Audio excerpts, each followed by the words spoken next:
Hi, welcome back to Empire of the Sun. Coming down the home stretch of turn six, down to our last couple of cards. Fast forwarded again through some boring stuff. He used his cards, couple of cards, to reshuffle some of his forces here as he tries to consolidate his defenses of the Central Pacific and Japan. He's into full defensive mode out here in the Pacific. Still has not done much up here in Burma. He think he played the I think he played a three ops card up here, down here, which again he could have used up here, but okay. All right. So what I did was at a previous card I played the as I promised, the Operation Brewer surprise attack card, and used that to attack naval, do a naval raid on truck, and basically sank the Junio. And I think it's the Kamikaze, that's the that light cruiser Kamikaze and stuff like that. Went in there, sort of achieved surprise, and basically destroyed everything.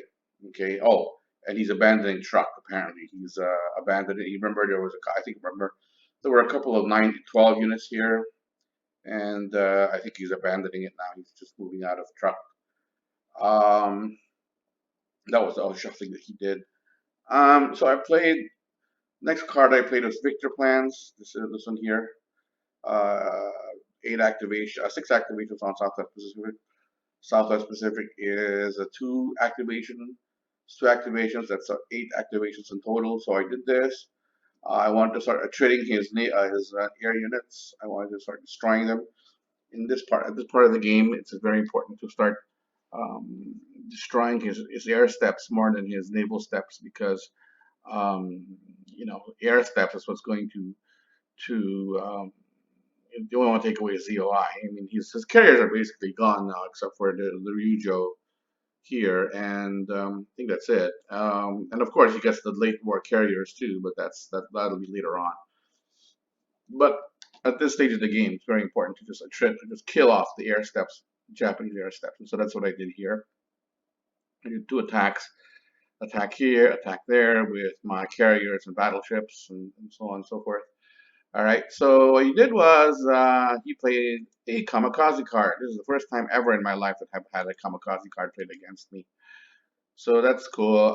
So it says here you have to activate within 11 hexes of Tokyo, which is this within 11 hexes, and then he activated this unit here, this expendable 810-3 unit, and it says that eliminates two allied naval steps while reducing a Japanese air unit one step.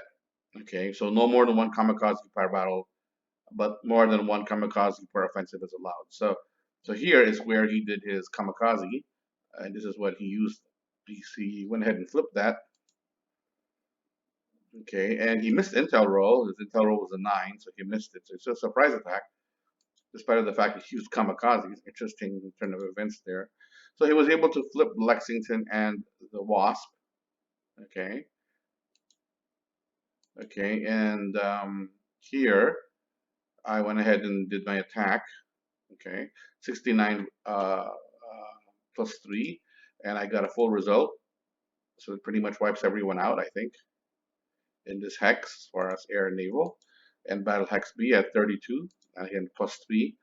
Um, Actually, should have been plus 4, shouldn't it? Because I did have the U.S. air power. Okay, so and battle hex B that should have been a plus 4. That should have been it's plus 3. That would have been a 3, 4. That would have been the same. So excuse me, that wouldn't have mattered. So it still would have been a half result. And in battle hex B up here, I put 16 points worth of hurt here, so that would have flipped only one of the two air units. So and then he was able to actually shoot back, and he rolled a 9, which was not good for me. It's good for him, not good for me. So he was able to sink the Lexington.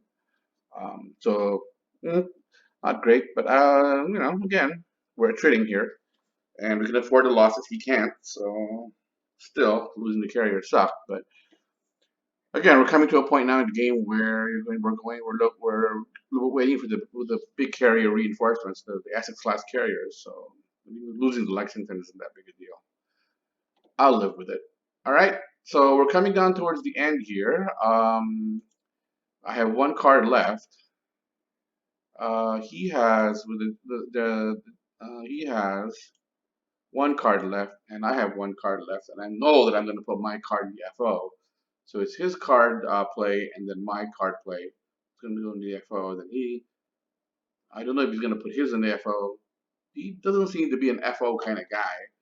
I am. I think it's a good strategy to always think in terms of putting something in FO and not putting it in the FO only if you really really need that last card, and usually you don't, and you should really put it in the FO. Okay, so that's it for this, and maybe I'll see you in turn 7, depending on what the next 2 cards will be. Thank you for your attention. Bye for now.